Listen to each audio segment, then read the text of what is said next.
Hello students, we are solving a question from moving charges and magnetism. This is from 23rd January shift to JEE Mains 2026. The question says, a current passing through a conducting loop in the form of an equilateral triangle of side 4 root 3 centimeter is 2 ampere. The magnetic field at its centroid is alpha into 10 power minus 5 Tesla. We need to determine the value of alpha. Okay. So what we shall do is, now all the three wires will produce the same magnetic field and they will produce the magnetic field in the same direction. This is due to symmetry.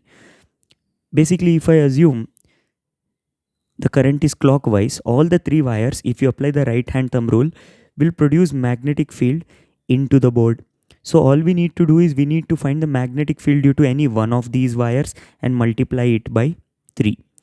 Now, magnetic field due to a single straight current carrying conductor can be calculated. For that, we need the perpendicular distance of the point where field is being calculated. Let us call it as D. Basically, we are talking about this distance, and we need to calculate the angle subtended by the upper end and lower end of that wire to the point P, right?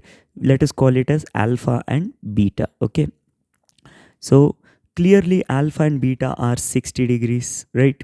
Because these angles are 30. These angles are 30, so alpha and beta must be 60.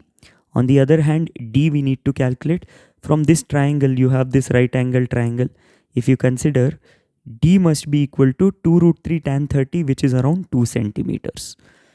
Now the magnetic field B at the point P is 3 times magnetic field B naught produced by individual wire, right? B naught is the magnetic field due to each wire. Now using the magnetic field due to wire formula, mu naught I by 4 pi d into sine alpha plus sine beta. Substituting mu naught by 4 pi as 10 power minus 7. Substituting current as 2 ampere. Substituting the D value as 2 into 10 power minus 2 or 2 centimeter. Sine alpha, sine beta, both are sine 60. So root 3 by 2 and root 3 by 2. This will give me 3 root 3 into 10 power minus 5 Tesla. So the value of alpha that we desire is 3 root 3, which is option 3. Okay. So please remember the magnetic field due to a finite current carrying conductor, which was mu naught I by 4 pi d sine alpha plus sine beta, where d is the perpendicular distance of the point from where you are calculating magnetic field, and alpha and beta are the angle subtended by the upper and lower end of the wire to that point.